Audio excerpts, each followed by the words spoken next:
राम और सीता का अयोध्या में आगमन।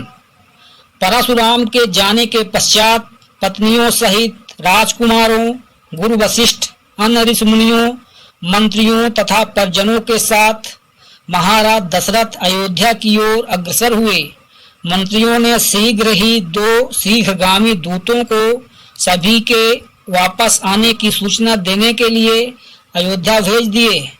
दूतों के अयोध्या पहुंचने तथा सूचना देने पर नगर के सभी चौराहों, अट्टालिकाओं, मंदिरों एवं महत्वपूर्ण मार्गों को नाना भांति की रंग बिरंगी ध्वजा पताकाओं से सजाया गया। राजमार्ग पर बड़े बड़े सुरम्य द्वार बनाए गए और उन्हें तोरणों से सजाया गया। मार्गों में केवड़े और गुलाब आदि का जल छिड़का गया। सुंदर चित्रों, मांगलिक प्रतीकों, बंधन बारों आदि से हाट बाजारों को भी बड़ी सुरुचि के साथ सजाया गया। सारी अयोध्या में एक अभूतपूर्व उल्लास छा गया। अनेक प्रकार के वाद्य बजने लगे, घर घर में मंगलगान होने लगे। यह ज्ञात होने पर कि बारात लौटकर अयोध्या के निकट पहुंच गई है और नगर के मुख्य द्वार में प्रवेश करने ही वाली है, सुंदर सुकुमार, रूपवती, खूबसूरत कुमारियां अनेक रत्न जटित वस्त्राभूषणों से सुसज्जित होकर आगंतुकों का स्वागत करने के लिए आरतियां लेकर पहुंच गईं। महाराज दशरथ और राजकुमारों के स्वर्णिम फूलों से सुसज्जित सोने के हौदे वाले हाथियों पर बैठकर नगर में प्रविष्ट होने पर चारों ओर उनकी जय जयकार होने लगी। ऊंची ऊंची अट्टालिकाओं पर बैठी हुई सुंदर सौभाग्यवती रमणियां उन पर पुष्प वर्षा करने लगी। अयोध्या की नववधुओं सीता, उर्मिला, मांडवी और सुतकीर्ति को देखने के लिए अट्टालिकाओं की खिड़कियां और छज्जे दर्शनोत्सुक युवतियों कुमारियों से ही नहीं वरन प्रौढ़ाओं एवं वृद्धाओं से भी खचाखच भर गए। सवारी के राज प्रासाद में पहुंचने पर राजा दशरथ की समस्त रानियों ने द्वार पर आकर अपनी वधुओं की अगवानी की।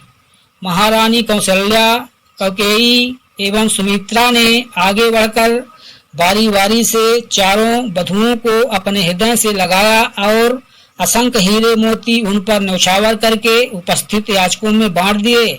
फिर मंगलाचार के गीत गाती हुई चारों राजकुमारों और उनकी अर्धांगिनियों को राजप्रासाद के अंदर ले आई।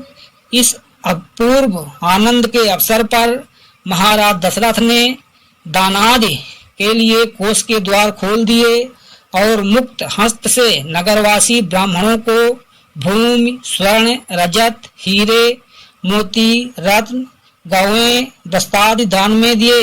राजकुमारों को राजप्रासाद में रहते कुछ दिन आनंद पूर्वक व्यतीत हो जाने पर महाराज दशरथ ने भरत को बुलाकर कहा, बस तुम्हारे मामा युधाजित को आए हुए पर्याप्त समय हो गया है। तुम्हारे नाना नानी तुम्हें देखने के लिए आकुल हो रहे हैं, अतः तुम कुछ दिनों के लिए अपने ननिहाल चले जाओ। पिता के आदेशानुसार भरत और शत्रुघ्न ने अपनी माताओं तथा राम और लक्ष्मण से विदा लेकर अपने मामा युधाजित के साथ कैकेयी देश के लिए प्रस्थान किया। राम ने अपने सौम्य स्वभाव, दयालुता और सदाचरण से न केवल अपने प्रासाद के निवासियों का बल्कि समस्त पुर के स्त्री पुरुषों का हृदय जीत लिया था। वे सबकी आंखों के तारे थे और अत्यंत लोकप्रिय हो गए थे।